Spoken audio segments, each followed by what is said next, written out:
안녕하셨습니까? 오늘은 2020년 6월 6일 안식일입니다. 오늘 거룩하고 기쁜 이 안식일에 하나님의 은혜가 우리 모두에게 함께 하시기를 바랍니다. 기억하여 오늘을 통해 하나님을 생각하는 귀한 날을 우리에게 주셨사오니 참으로 감사드리고, 오늘 우리의 모든 걱정과 근심을 다 벗어버리고 하나님께서 주시는 기쁨과 행복 속에 우리 모두가 함께 즐거운 귀한 날이 됐으면 좋겠습니다. 찬미가 114장 함께 하겠습니다. 저녁 일몰의 신비한 광경.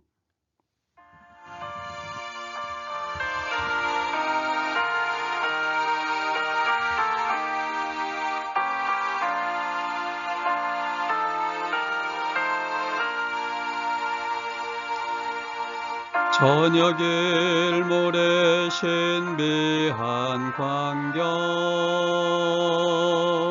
또 일출의 아름다움,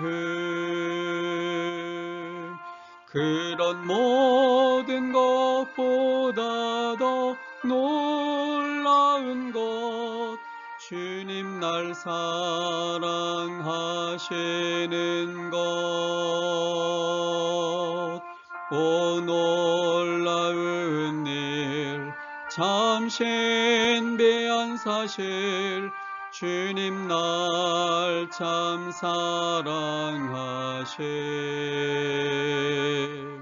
오 놀라운 일, 참 귀한 섭리, 주님 날 참 사랑하심. 봄과 가을의 신비한 변화, 저 하늘과 해와 별들, 그런 모든 것보다 더 놀라운 것, 내 맘속에 싹 트고 있네. 놀라운 일, 참 신비한 사실, 주님 날 참 사랑하심. 오 놀라운 일, 참 귀한 섭리, 주님 날 참 사랑하심.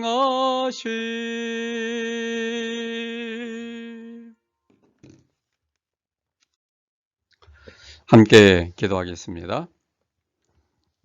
하나님 아버지, 오늘 귀한 안식일을 저희에게 주시고 이렇게 예배로 하나님 앞에 서게 하시니 참으로 감사합니다. 기억하여 이 날을 하나님께 예배하도록 말씀하신 하나님을 오늘 예배를 통해 만나기를 원합니다. 성령께서 우리의 마음에 함께하여 주셔서 오늘 예배와 말씀을 통해 보여질 그 하나님을 잘 깨달을 수 있도록 도와주시고, 그 하나님을 통해 우리가 오늘 새로운 용기와 힘을 얻는 그런 생명의 시간이 되도록 인도하여 주시옵소서. 오늘날 여러 가지 시위와 또 코로나19로 인해서 사람들의 마음이 많이 위축되어져 있는 상황입니다. 계속하여 이 일들이 잦아들지 않고 확산 속에 있기 때문에 더욱 불안한 상황입니다. 하나님께서 우리와 함께하여 주시고 또 이 상황에 함께하여 주셔서 속히 이 모든 것들이 잘 마무리되고 사라질 수 있도록 인도하여 주시옵소서. 이 시간에 하나님의 은혜가 우리 가운데 함께하여 주셔서 우리의 생각이 주님을 향해 집중될 수 있도록 도와주시고, 주님으로 인해 오늘 마음의 평안과 기쁨과 행복을 경험하는 귀한 생명의 시간이 될 수 있도록 인도하여 주시옵소서. 말씀을 전하는 자와 듣는 모든 분들에게 함께하여 주셔서 하나님께 영광이 되며 우리 모두에게 행복한 시간이 되기를 바라며 예수님 이름으로 기도합니다. 특창을 함께 듣겠습니다.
오늘 이 시간에는 성도들에게 보내는 요한의 권면 3가지라는 제목으로 함께 은혜를 나누고자 합니다.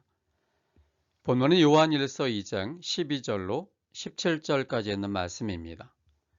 좀 말씀이 길긴 하지만 본문의 이해가 필요하기 때문에 함께 보도록 하겠습니다.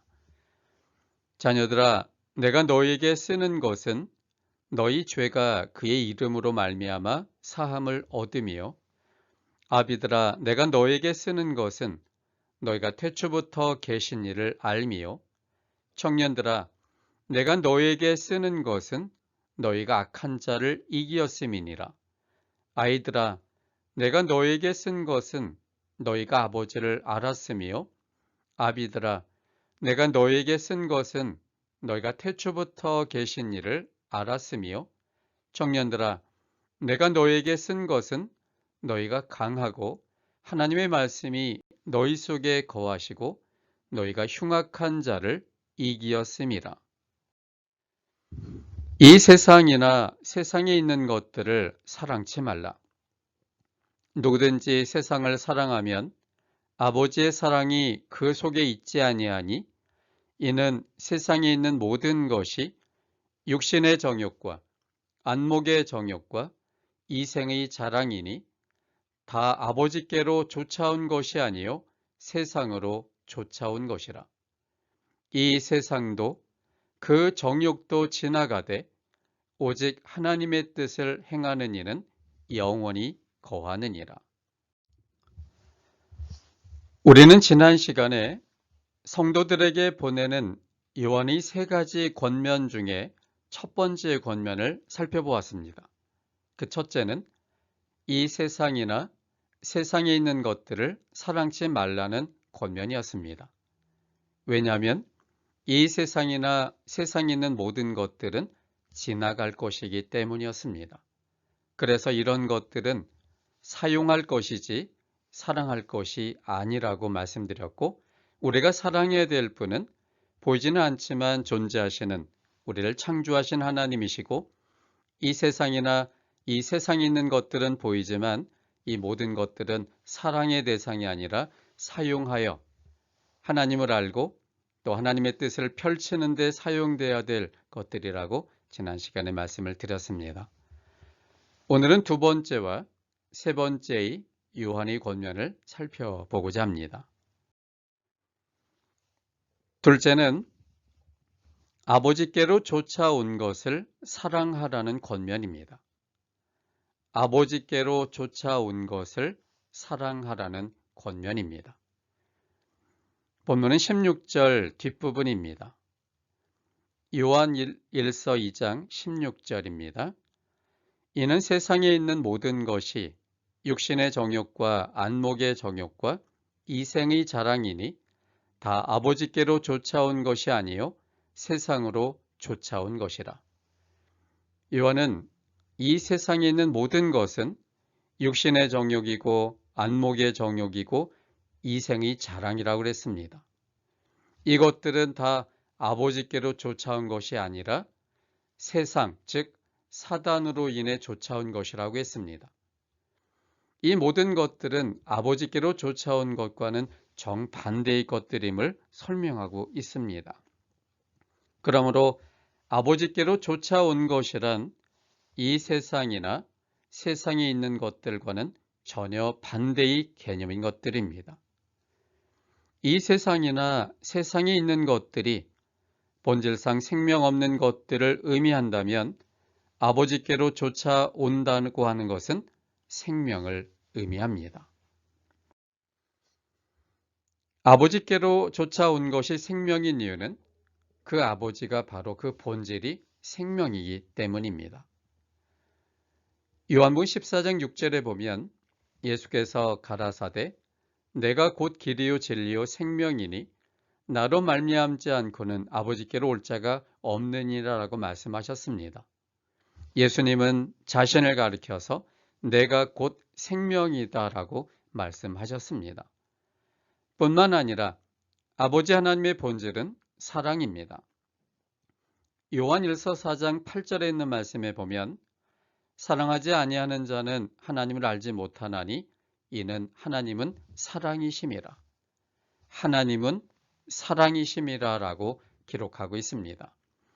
하나님과 사랑은 서로 동등돼서 바꿔 써도 전혀 어색하지 않다는 의미입니다. 하나님의 본질은 사랑인 것입니다. 이처럼 요한복음 14장 6절과 요한일서 4장 8절은 하나님의 본질이 생명이며 사랑이라는 사실을 말씀하고 있습니다. 자신의 생명의 본질을 거부한 아담 이래로 모든 사람들은 하나님과의 관계를 끊어버림으로 인해 생명 없는 자가 되었습니다. 생명 없는 자가 된 모든 사람들의 최고의 필요는 바로 생명입니다. 생명과 동의어로 쓸 수 있는 단어가 바로 사랑입니다. 사랑은 생명의 에너지입니다. 하나님의 사랑의 전달이 하나님의 생명으로 태어난 모든 사람들이 생명 활동을 일으킵니다. 우리를 창조하신 아버지의 사랑을 받아들일 때 사람의 본질적인 문제가 해결됩니다. 하나님의 사랑을 받아들일 때 사망에서 생명으로 옮겨지게 되는 것입니다. 우리를 사랑으로 창조하신 여호와 하나님은 우리의 선택까지도 책임지시는 우리의 아버지이십니다. 에베소서 1장 3절로 5절까지 있는 말씀을 보겠습니다. 찬송하리로다. 하나님, 곧 우리 주 예수 그리스도의 아버지께서 그리스도 안에서 하늘에 속한 모든 신령한 복으로 우리에게 복 주시되 곧 창세전에 그리스도 안에서 우리를 택하사 우리로 사랑 안에서 그 앞에 거룩하고 흠이 없게 하시려고 그 기쁘신 뜻대로 우리를 예정하사 예수 그리스도로 말미암아 자기의 아들들이 되게 하셨으니 우리 아버지께서는 창세전에 이미 그리스도 안에서 신령한 모든 복을 우리에게 주시겠다고 약속하셨습니다. 그 신령한 복은 바로 성경이 말하는 복 그 자체인 생명이지 않습니까? 하나님은 창세전에 그리스도 안에서 우리 모든 사람들에게 생명을 주신다고 그렇게 계획하셨습니다. 그래서 하나님은 창세전에 우리로 하여금 예수 그리스도로 말미암아 하나님의 아들들이 되게 하셨고, 그렇게 하시는 이유는 그런 사랑을 주시는 하나님의 사랑 안에서 우리가 거룩하지 않을 것이고 흠이 있게 될 것이지만 그 사랑을 힘입어 그분 앞에 거룩하고 흠이 없는 사람으로 계속하여 우리를 이끌어 주시겠다고 하신 겁니다. 이 모든 것이 하나님께서 이 세상을 창조하기 전에 하나님이 가진 계획이었다는 사실입니다. 아담이 죽음을 선택했을 때 아담을 창조하신 여호와 하나님은 그 책임을 지시기 위해 창조전의 계획대로 십자가에 달리실 것을 발표하셨고, 그리고 때가 되매 아버지께서 아들이 되셔서 이 땅에 오셨고, 그리고 십자가에 달리시어 피 흘려 돌아가심으로 죄를 용서하셨고 부활하심으로 의롭게 하셨습니다. 우리를 구원하기 위해 하나님이 계획하신 그 계획은 우리를 창조하신 아버지가 아들이 되는 것이었습니다. 창조하신 분이 피조자의 입장이 되는 것이었습니다. 이것은 마치 다윗의 주가 되신 하나님께서 다윗의 계통으로 오셔서 다윗의 자손이 되신 것과 같은 것입니다. 참으로 이해하기 어려운 상황입니다. 다윗을 창조하신 하나님으로서 다윗으로 인해 주님이라고 불렸던 그분이 우리를 구원하기 위해서 다윗의 자손으로 이 땅에 오시겠다는 약속이 구약의 약속입니다. 마태복음 22장 41절로 46절에 있는 말씀을 함께 보겠습니다. 바리새인들이 모였을 때 예수께서 그들에게 물으시되 너희는 그리스도에 대하여 어떻게 생각하느냐? 네 자손이냐? 대답하되 다윗의 자손이니이다. 가라사대 그러면 다윗이 성령에 감동하여 어찌 그리스도를 주라 칭하여 말하되 주께서 내 주께 이르시되 내가 내 원수를 내 발 아래 둘 때까지 내 우편에 앉았으라 하셨도다 하였느냐? 다윗이 그리스도를 주라 칭하였은즉 어찌 그의 자손이 되겠느냐 하시니 한 말도 능히 대답하는 자가 없고 그날부터 감히 그에게 묻는 자도 없더라. 예수님께서 바리새인들이 모였을 때에 그들에게 질문하셨습니다. 너희는 그리스도에 대하여 어떻게 생각하느냐? 그는 네 자손이냐라고 질문했습니다. 구약 성경을 잘 알고 있었던 바리새인들은 성경에 기록된 대로 그 메시아는, 즉 그리스도는 다윗의 자손입니다라고 대답했습니다. 그러자 그 대답을 들은 예수님이 또다시 질문했습니다. 그렇다면 다윗이 성령에 감동하여 어찌 그리스도를 주라 칭했느냐? 그리스도가 다윗의 후손으로 온다면 그는 분명히 다윗보다 뒤에 오는 후손이어야 되는데, 그래서 위치적으로도 생각해 봐도 그 메시아는 다윗의 후손이기 때문에 다윗은 자신 후에 오는 그리스도를 자신의 후손이라 그렇게 말하고 자기보다도 낮은 사람으로 취급해야 되는데, 그런데 구약에는 다윗이 성령의 감동에서 그리스도를 주님이라고 말하고 있는데 이게 어찌미냐라고 예수님께서 바리새인들에게 질문한 겁니다. 다윗이 그리스도를 주라 칭하였는데 어찌 그의 자손이 되겠느냐? 그렇게 질문했습니다. 이 질문에 대하여 능히 대답하는 자가 한 명도 없었다라고 말합니다. 이건 이론적으로 모순처럼 느껴지기 때문에요. 그리스도는 분명히 다윗의 후손으로 와야 되는데, 그래서 다윗 입장에서 보면 자신보다 뒤에 오는 낮은 자처럼 그렇게 보여져야 되는데, 근데 오히려 다윗은 그리스도를 주님이라고 말하고 있기 때문에 이 부분이 서로 충돌하고 있는 것입니다. 이것은 사람들이 이론적으로 생각해 보면 해결이 안 될 수밖에 없는 얘기입니다.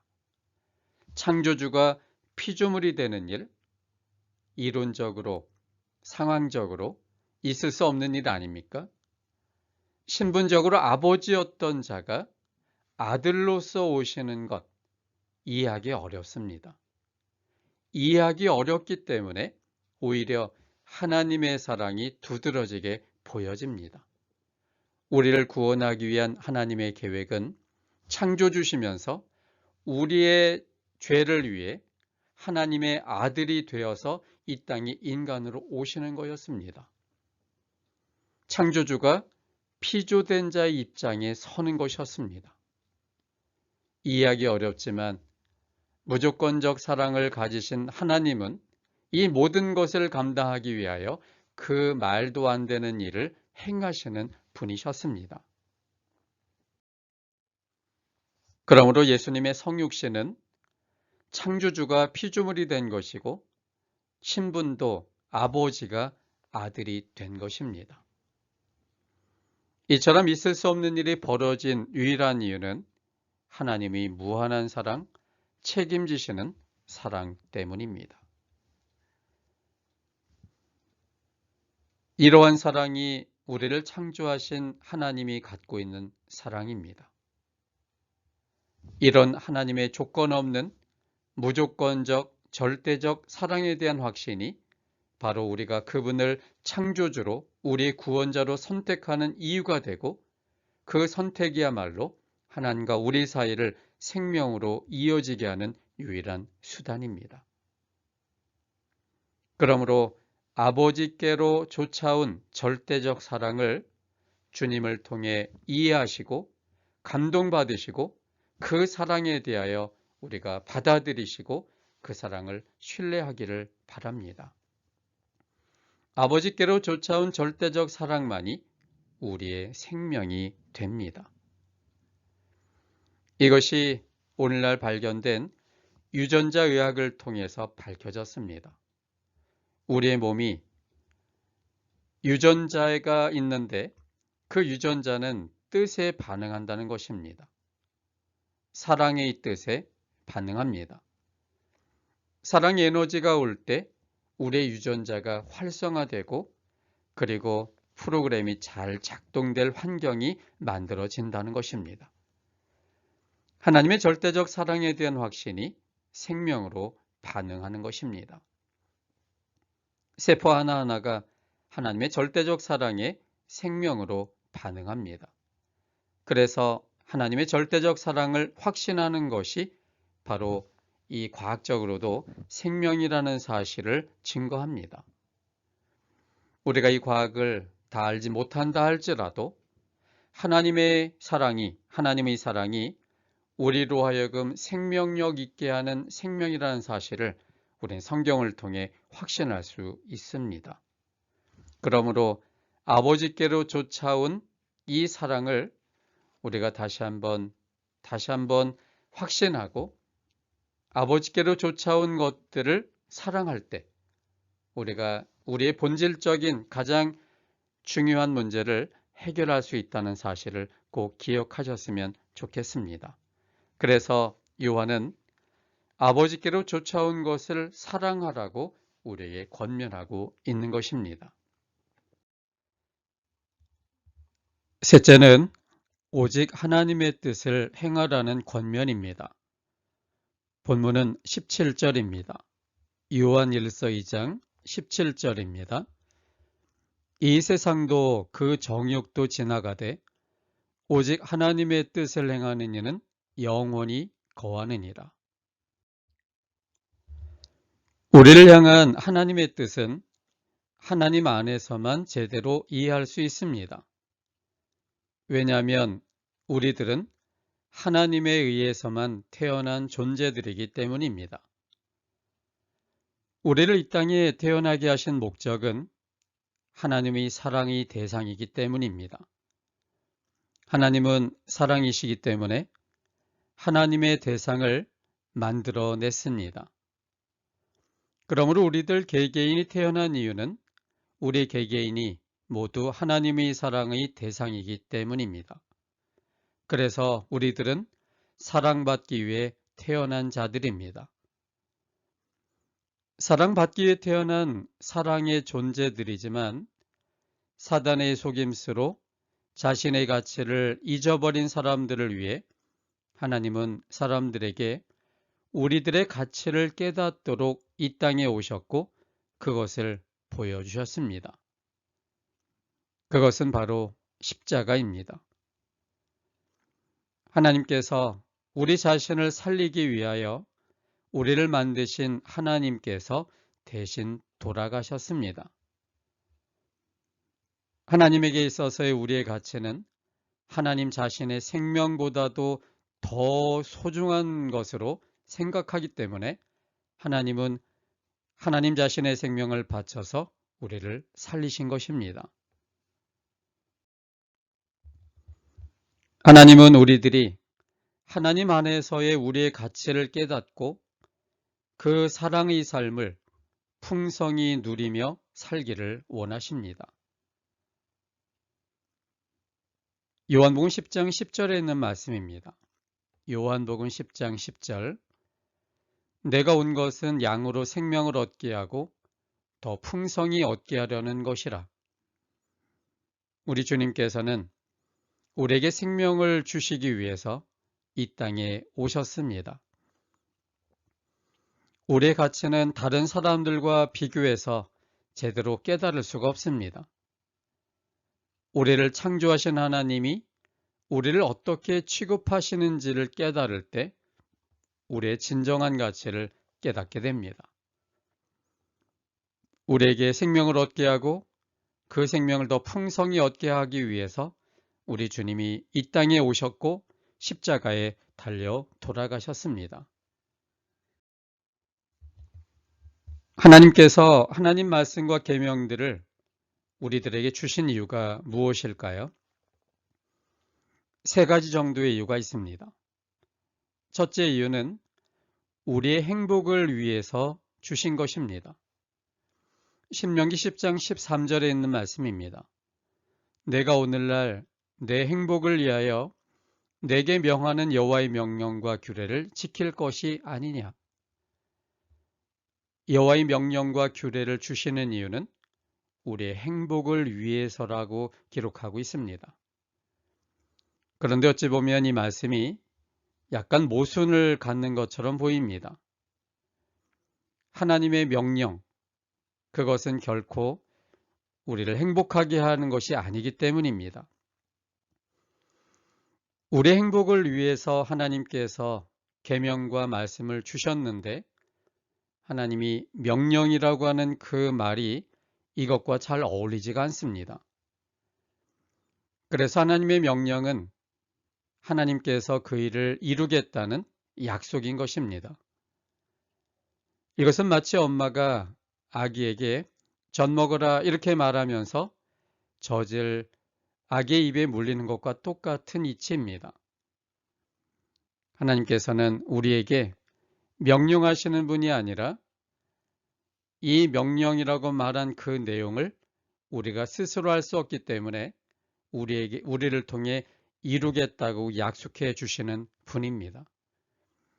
그래서 계명과 말씀을 통해 그 계명과 말씀의 주체 되시는 하나님, 그렇게 쓰여진 대로 우리에게 약속하시고 약속을 이루시는 그 하나님을 만남으로 인해 우리의 진정한 행복을 우리가 얻게 하기 위해서 우리 주님께서 말씀과 계명들을 주신 겁니다.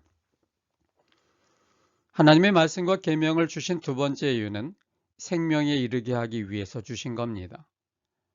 로마서 7장 10절에 보면 생명에 이르게 할 그 계명이라고 기록하고 있습니다. 흔히 계명 그러면 명령, 강제하는 것, 그것을 지키지 않으면 벌 받는 것 같은 느낌을 우리는 갖지만 그런데 하나님이 주시는 계명은 결과적으로 생명에 이르게 할 그 계명입니다. 왜냐하면 그 계명 가운데는 그것을 말씀하신 하나님의 품성이 들어가 있고 계명을 통해 명령하시는 분이 아니라 약속함으로 이루시는 그 하나님의 품성을 계명 가운데 발견하면 그 하나님을 만나는 것이고 그 하나님이 생명이기 때문에 결국은 그 계명은 생명에 이르게 하는 계명인 겁니다. 그래서 하나님의 말씀과 계명을 주신 두 번째 이유는 생명, 즉 예수님에게 이르게 하기 위해서 주신 겁니다. 세 번째 이유는 자유에 이르게 하기 위한 것입니다. 야고보서 1장 25절에 보면 자유하게 하는 온전한 율법이라고 정의하고 있습니다. 이러한 정의는 우리가 율법에 대한 생각과는 정반대의 의미입니다. 율법은 우리를 억압하는 것처럼 그렇게 느껴질 수 있는데 그런데 야고보 선지자는 그것을 억압하는 율법이 아니라 자유하게 하는 온전한 율법이라고 설명하고 있습니다. 진리는 너희를 자유케 할 거라고 말씀하셨고 진리는 내가 곧 진리라고 말씀하시는 예수님을 상징합니다.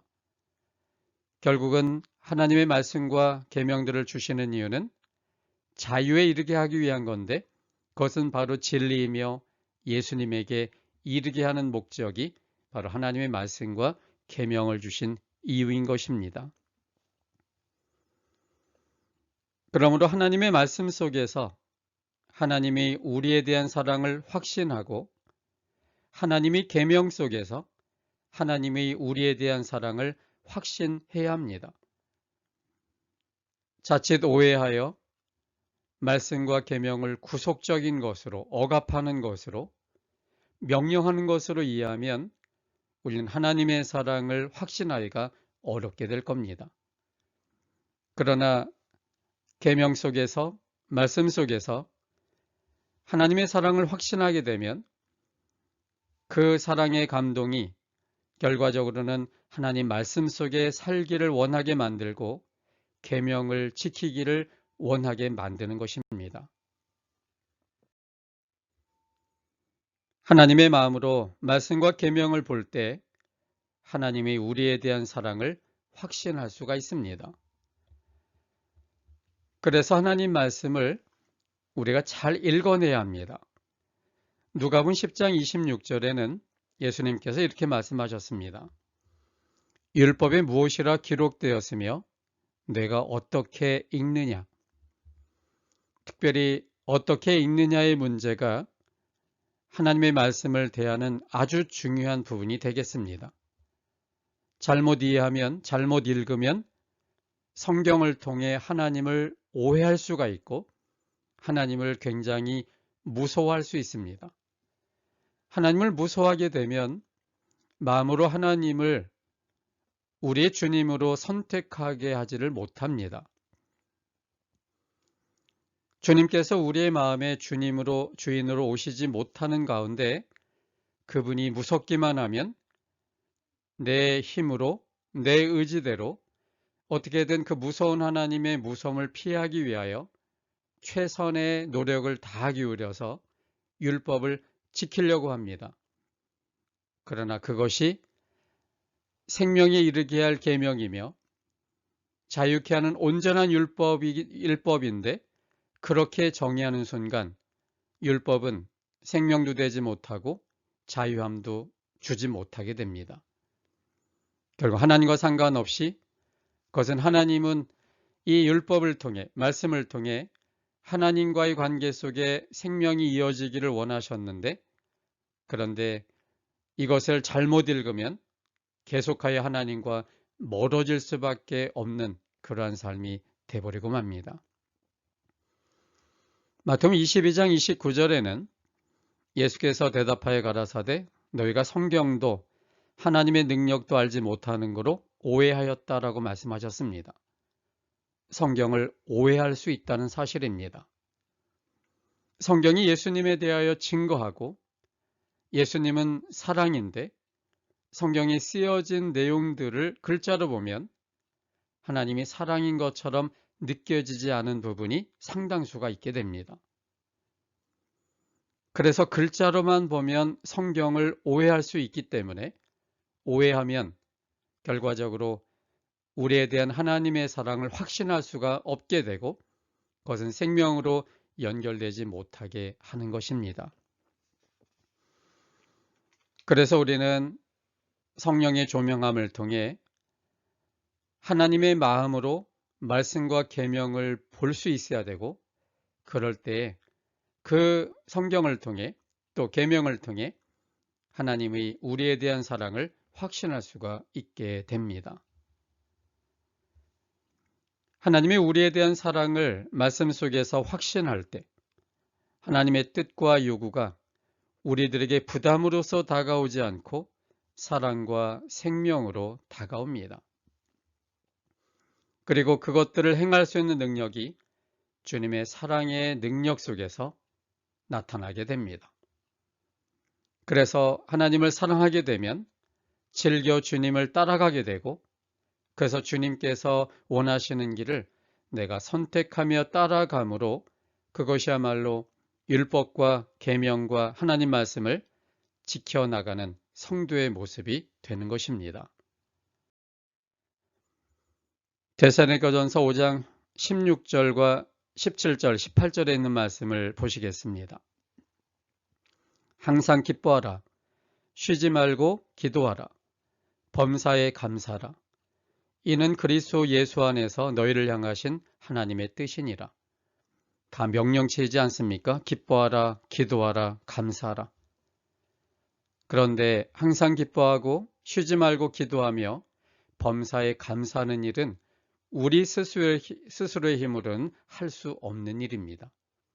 그래서 명령체로 되어 있지만 하나님께서 우리가 항상 기뻐할 수 있도록, 쉬지 말고 기도할 수 있도록, 범사에 감사할 수 있도록 우리 속에서 그렇게 바꾸어 놓겠다고 하나님이 약속해 주시는 겁니다. 이 말씀을 명령으로 받아들이지 않고 약속으로 받아들일 때 우리는 이 약속을 이루실 하나님을 주목할 수 있고, 하나님께서 우리 속에서 이 부분을 어떻게 이루시는지를 경험하게 될 겁니다.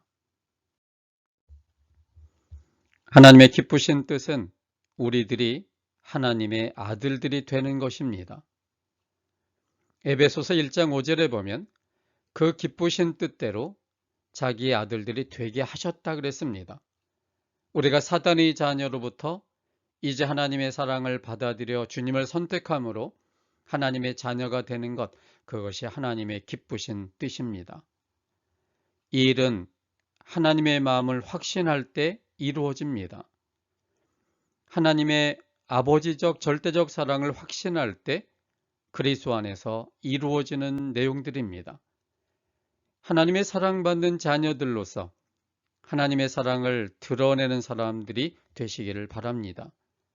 가장 큰 전도는 하나님의 사랑을 잘 드러내는 것입니다. 그것은 모든 이론을 파하고 능력을 보여줍니다. 하나님의 사랑으로 변화된 사람의 모습은 지울 수 없는 강력한 하나님의 능력을 보여줍니다. 하나님의 사랑의 뜻대로 사는 자들은 생명 속에 거하는 것이므로 하나님과 더불어 영원히 거하게 될 것입니다. 요한은 그의 모든 삶의 경험과 하나님과의 사랑의 교제가 깊어질수록 성도들에게 말하고 싶은 것들이 있었습니다. 그것들은 그들의 삶을 행복하게 하고 생명이 있게 하는 매우 귀중한 것들이었습니다. 요한이 성도들에게 권면하고자 했던 것들은 세 가지였습니다. 첫째는 생명 없는 이 세상이나 세상에 있는 것들을 사랑치 말라는 것이었고, 둘째는 아버지께로 쫓아온 사랑과 생명을 사랑하라는 것이었고, 세 번째는 하나님의 귀한 자녀가 되는 하나님의 뜻을 행하라는 것이었습니다. 이것이 우리의 유일한 생명의 희망이고, 이것이 우리의 유일한 삶의 이유이고, 이것이 우리의 유일한 행복의 근거입니다. 하나님의 사랑을 확신하시고 그 사랑 안에서 풍성한 삶을 누리게 되기를 바랍니다. 그러면 이 세상과 세상에 있는 것들을 버리게 될 것입니다. 그렇게 되면 하나님의 뜻 행하기를 즐기는 사람이 될 것입니다. 그러면 마침내 하나님이 사랑 안에서 하나님의 사랑을 행하는 사람으로 변화되어 그 사랑을 경험한 사람들을 사랑이신 하나님께로 이끌게 될 것입니다. 하나님의 사랑으로 세상을 바꾸고 생명을 구원하는 우리 모든 분들이 되시기를 간절히 바랍니다. 하나님 아버지, 오늘 우리는 요한이 우리들에게 들려주고 싶은 이야기를 함께 듣게 해주셔서 너무나 감사합니다. 생명 없는 이 세상이나 세상의 것들을 사랑치 말라고 말씀해 주셨습니다. 아버지께로 쫓아온 사랑과 생명을 사랑하라고 말씀해 주셨습니다. 하나님의 귀한 자녀가 되는 하나님의 뜻을 행하라는 말씀을 우리에게 해주셨습니다. 이것이 우리로 하여금 생명 속에 있게 하며 행복 속에 있게 하는 길들이었기 때문에 요한은 우리들에게 즐겨 이 말씀들을 오늘 말씀해 주셨습니다. 요한이 우리에게 주신 이 권면의 말씀을 이룰 수 있는 능력이 우리들에게는 없습니다. 성령께서 우리들의 마음에 함께하여 주셔서 이 세상의 본질을 잘 깨우칠 수 있도록 도와주셔서 허망한 것들, 그리고 지나갈 수밖에 없는 이 세상의 것들이라는 사실을 깨닫게 해주셔서 이 세상과 세상에 있는 것들을 사랑치 않을 수 있도록 도와주시고 아버지께로 쫓아온 사랑과 생명을 감동함으로 받아들일 수 있도록 도와주시고 하나님의 귀한 자녀로서 이제 하나님께서 하나님의 뜻을 우리 속에서 펼쳐내실 거라는 확신을 갖고 주님의 뜻을 따라 나갈 수 있는 우리 모두가 되게 도와주시옵소서. 우리는 할 수 없지만 주님께서 이 모든 것을 우리 속에서 행하실 수 있으십니다. 우리가 점점 주님을 의지하는 자가 되게 하여 주시고 우리 스스로를 신뢰하지 않는 자가 되게 하여 주셔서 주님께서 우리 속에 이 일들을 해나감을 통해 하나님의 귀한 자녀로서 거듭나게 도와주시고 하나님의 자녀로서의 모습을 보여줄 수 있는 우리 모두가 되게 도와주시옵소서. 언제나 우리와 함께 하시는 주님의 은혜를 감사드립니다. 이처럼 힘들고 어렵고 또 모든 것이 캄캄한 이 즈음에 우리 하늘아버지께서 우리와 함께 계시고 또 우리의 미래를 열어주신다는 사실에 대하여 확신할 수 있도록 도와주었사오니 감사합니다. 두려워하는 대신에 주님을 바라봄으로 새로운 힘과 용기를 얻도록 도와주시고 새로운 힘으로 다시 한번 우리가 용기를 내고 또 믿음의 큰 행보를 할 수 있는 우리 모두가 되도록 인도하여 주시옵소서. 주님의 은혜에 감사드리오며 예수님 이름으로 기도합니다.